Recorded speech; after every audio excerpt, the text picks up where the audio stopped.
नमस्कार। इस वक्त महाराष्ट्र में असेंबली इलेक्शन हो रहे हैं और हम नाला सुपारा 132 विधानसभा में हैं। यह जगह लिंक रोड पे है और लिंक रोड पर उत्तर भारतीयों का गढ़ कहा जाता है। यहाँ पे एक प्रोग्राम किया गया जो उत्तर भारतीय व्यंजन में बहुत नाम है उसका, लिट्टी चोखा का प्रोग्राम। कभी प्रधानमंत्री भी इसका लुत्फ उठाते थे। आज उत्तर भारतीय लोग इसका लुत्फ उठा रहे हैं। हम लोगों से मिलेंगे और जानेंगे कि उत्तर भारतीय लोगों का क्या मत है और इतने सालों तक यहाँ पे किस तरह का विकास हुआ। यहाँ की जो पार्टियाँ थी उन्होंने अपने वादों के तहत कितना विकास किया और जो पार्टियाँ चुनाव लड़ रही हैं उनके चुनावी वादे कहाँ तक सच साबित होंगे। हमारे साथ तमाम लोग हैं, हम उनसे मिलेंगे एक एक करके। हमारे साथ बातें जो भी है, जिस तरह जनसंख्या यहाँ की बढ़ी है उस हिसाब से तो जो भी यहाँ थे और जो भी उन्होंने किया अच्छा ही किया अभी तक, और सब पर प्रांतीय उत्तर भारतीयों के लिए अच्छा ही हुआ है, अच्छा ही हो रहा है। आगे भी ऐसा चलता रहेगा। जो चुनावी वादे हैं उसमें कितनी सच्चाई है, वो कितना पूरा होने वाला है? सच्चाई तो आश्वासन सब दे के चले जाते हैं, इलेक्शन बाद फिर 5 साल में जो भी होता है पूरा तो कोई नहीं करता है। एक दो वादे जो भी उनसे हो सकते हैं वो करते हैं वो लोग। देखिए, बीजेपी है यहाँ पर बड़े चुनावी वादे कर रही है, तमाम चीजें कह रही है कि केंद्र सरकार से योजनाएं आती हैं, लेकिन अभी हम आपसे जानेंगे कि योजनाओं का कितना लाभ यहाँ की जनता को मिला है। यहाँ 3 बार 14, 19, 24 3 बार यहाँ के जैसे सांसद हैं, क्या लाभ दिए यहाँ पे? जैसे बीजेपी बोल रहे तो क्या लाभ दिए? तीनों बार उन्हीं के सांसद थे, तो अभी तक कुछ लाभ नहीं मिला उनसे।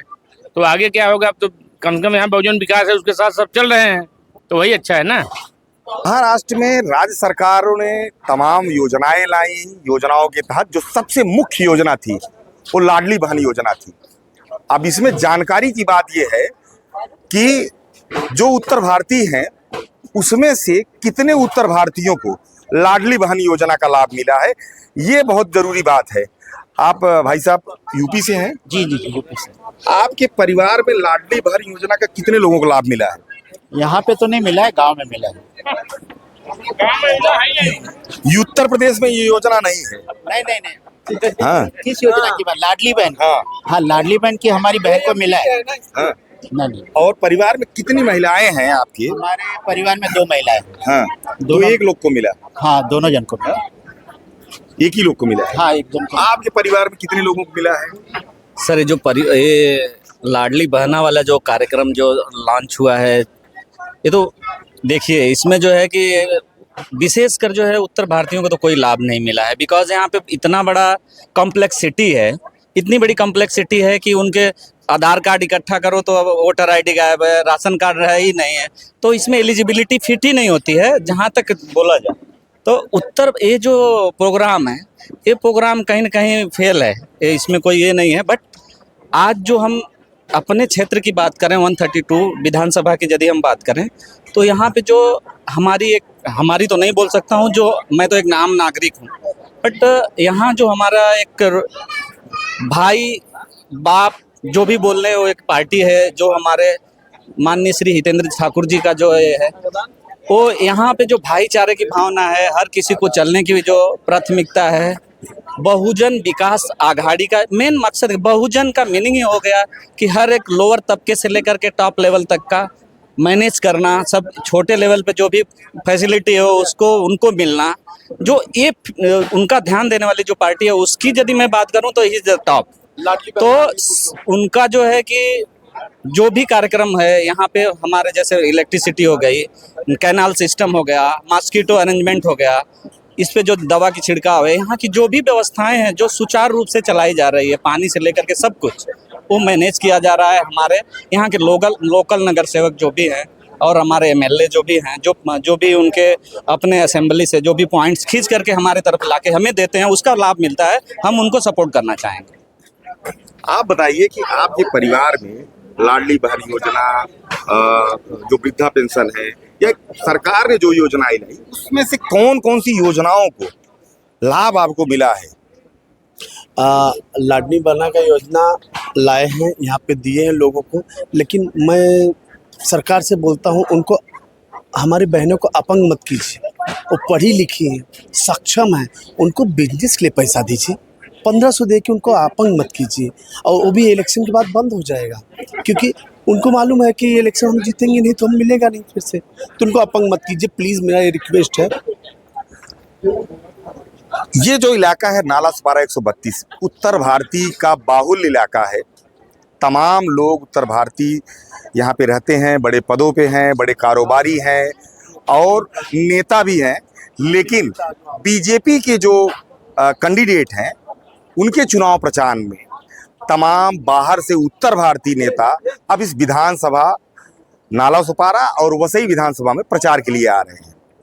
ऐसे में उत्तर भारतीय वोट बैंक को बीजेपी की तरफ पोलराइज करने की जो व्यवस्था लागू की गई है वो कितनी कारगर होगी ये भी हम जानेंगे। जी बताइएगा कि उत्तर भारतीय तमाम नेता आए हमारे यहाँ से, उत्तर भारतीय हम उत्तर भारत से बिलोंग करते हैं। हम उत्तर भारतीयों को बहुत सम्मान करते हैं और उत्तर भारतीय के नेता आते हैं उनका भी हम सम्मान करते हैं। लेकिन एक उनसे आग्रह है कि एक बार लालू जी आए थे और लाठी बांट के गए और हमारे उत्तर भारतीय बहुत मार खाए। जो कि पढ़ने के बच्चे लोग आए थे, यहाँ पढ़ाई नहीं कर पाए, उनको मार के स्टेशन से भगा दिया गया। तब हम पूछते हैं ये नेताएं जो हमारे उत्तर भारतीय से आते हैं, उत्तर प्रदेश से आ रहे हैं, वो कहाँ थे, इनकी आवाज़ें कहाँ थी।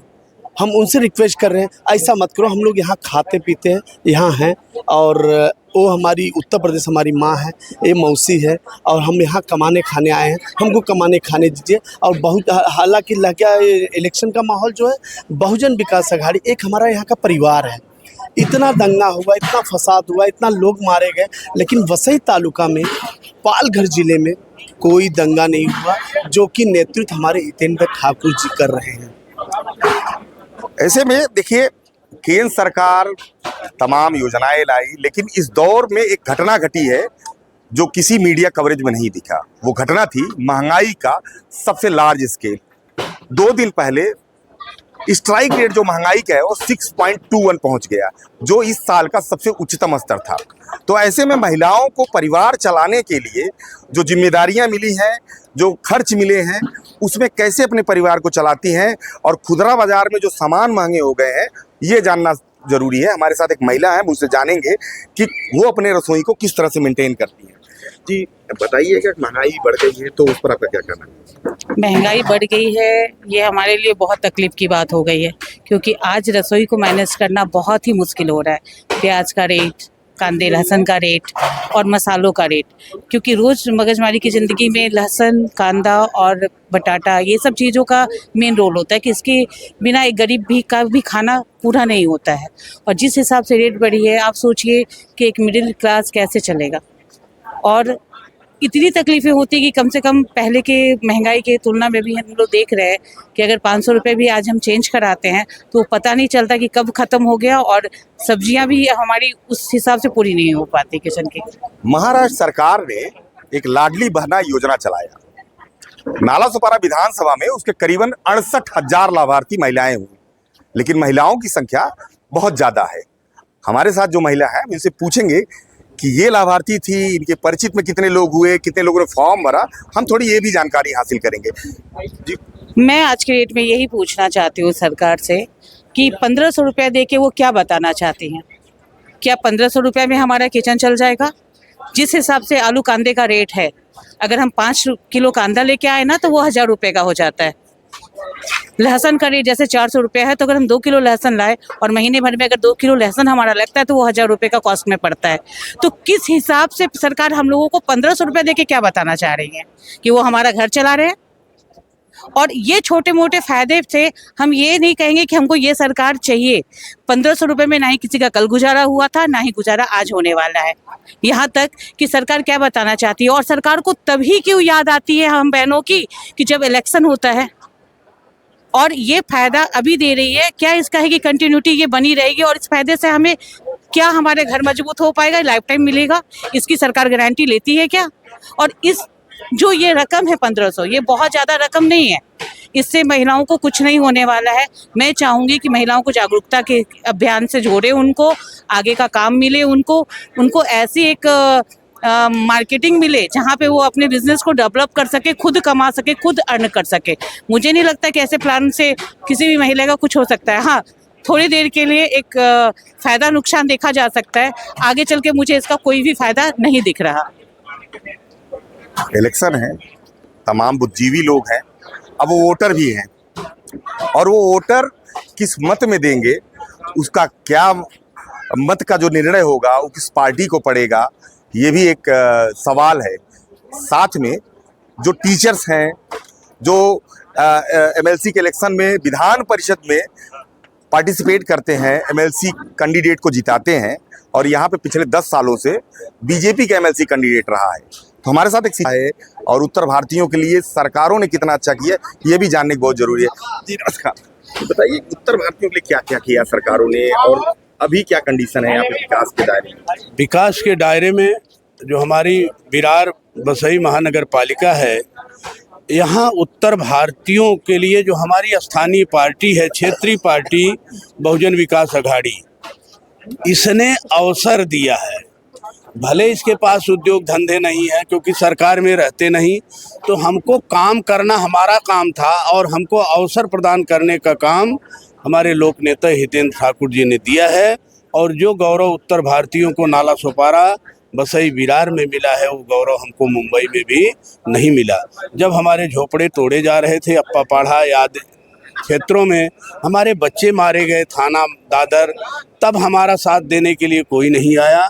तो हितेंद्र जी ठाकुर ने यहाँ हमको बसाया, और हमको जो स्वाभिमान मिला, यहाँ जैसा स्वाभिमान हमें कहीं नहीं महसूस हुआ।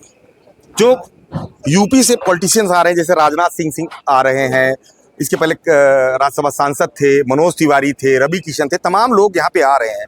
अब वो उत्तर भारतीयों को वोट देने के लिए बीजेपी की तरफ अपील कर रहे हैं, तो इस पर आपका क्या कहना है?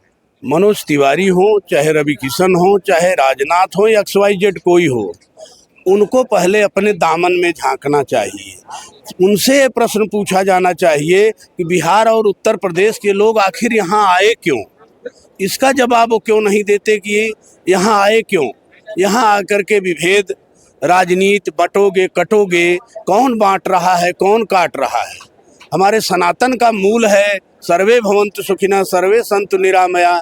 जो राम दलित को लगाया गले, जो राम अछूतों को लगाया, उस राम को बेचने का काम ये लोग यहाँ आकर के कर रहे हैं। मनोज तिवारी को बिहार देखना चाहिए, मनोज तिवारी को जमुना पार की दिल्ली की बस्ती देखनी चाहिए। दिल्ली में पुरबिया करके गाली दी जाती है, मनोज तिवारी को उसको दूर करना चाहिए। बसई विरार महानगर पालिका में आकर के हमें बांटने का कोशिश जो कर रहे हैं वो ठीक नहीं है, और उत्तर भारतीय नेताओं को यहाँ आना ही नहीं चाहिए, क्योंकि उन्हीं के कुकृत्य की वजह से हम यहाँ आए हैं। अगर हमारा विकास हुआ होता तो शायद इतना बड़ा पलायन हमारा मुंबई की तरफ और कलकत्ता की तरफ न हुआ। मेरा एक बहुत मजबूत बात कही है मास्टर साहब ने कि अगर उत्तर प्रदेश बिहार ही विकास के दायरे में होता तो लोग मुंबई की तरफ रुख क्यों करते। जब कोरोना काल था तो सबसे ज्यादा एक बात सामने आई थी, माइग्रेट वर्कर्स, और वो माइग्रेट वर्कर्स जो थे वो उत्तर भारतीय और बिहार से बिलोंग करते थे। उनको जाने में जो समस्या हुई वो देखने वाली बात थी। तमाम राजनीतिक पार्टियों ने इसको मुद्दा बनाया कि माइग्रेट वर्कर, और आज वही माइग्रेट वर्कर जो मुंबई में है वो बड़ी पार्टियों के वोटर्स बन गए हैं। हमारे साथ कुछ और लोग और भी हैं, हम उनसे जानेंगे कि उनका क्या, बाबा के तौर पे आप कैसा इस इलाके को देखते हैं और आपका क्या रुख है? देखिए, मैं यहाँ एक चीज़ तो मैं आपको क्लियर कर देता हूँ, कोई भी चुनाव मुद्दे पे लड़ा जाता है। यहाँ पालघर जिला में हितेन ठाकुर के सम्मान में उत्तर भारतीय मैदान में, बाहर की आबो हवा से यहाँ कोई लेना देना नहीं है।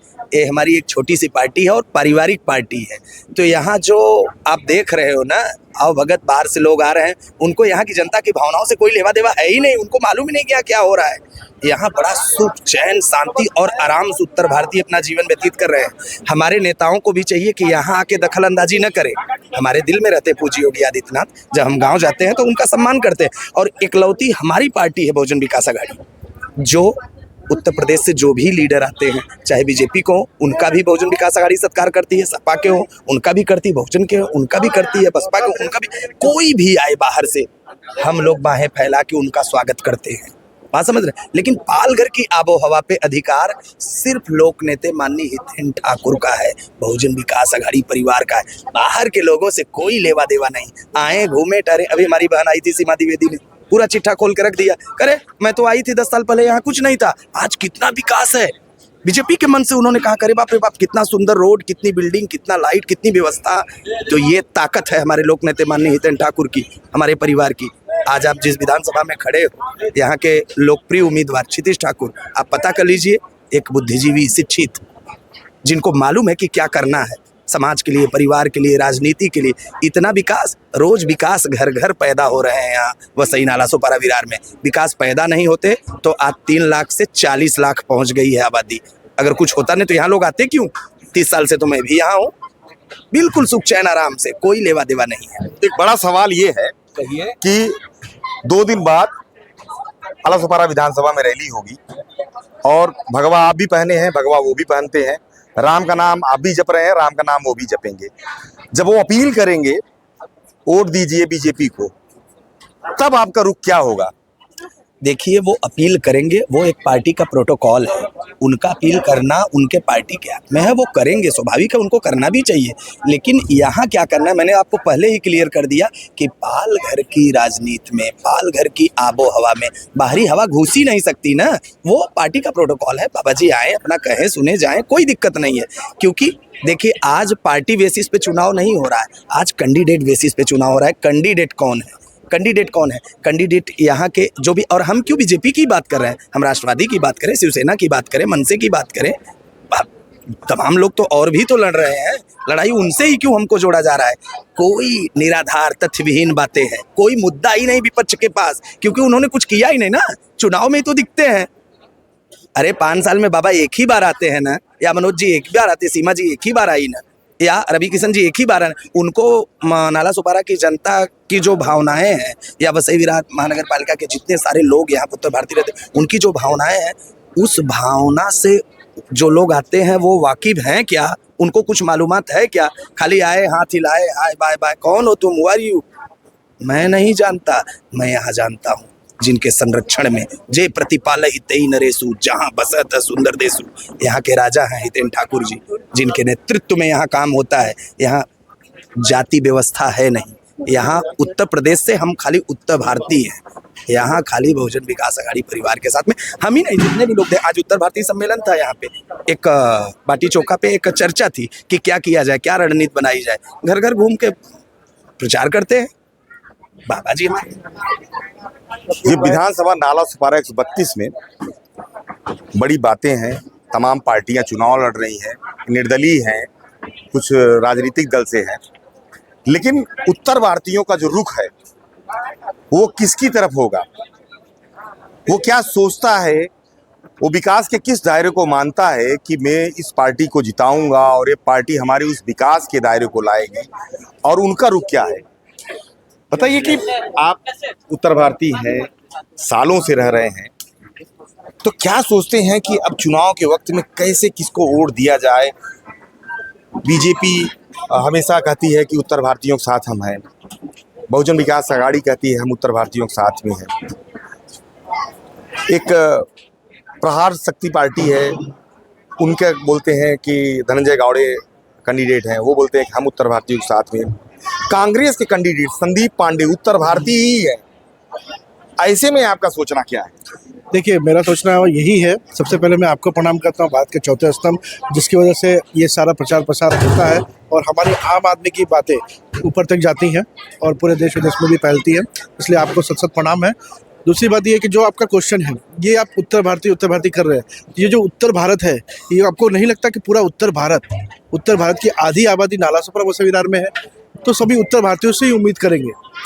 और यहाँ पे भी कुछ लोग ऐसे हैं जो उत्तर भारतीयों को बांटने की कोशिश कर रहे हैं। तो संप्रदाय और जातिवाद में बांटने की कोशिश नहीं, सबसे पहले हम लोग है वो हिंदू है, और उत्तर भारत को उत्तर भारत में भी यही चीज़ चली आ रही है और यहाँ पे भी यही चीज़ चली आ रही है। तो आपने कहा कि अभी योगी जी आने वाले हैं, तो धन्य है ये नालासोपारा की धरती जो योगी जी आने वाले हैं।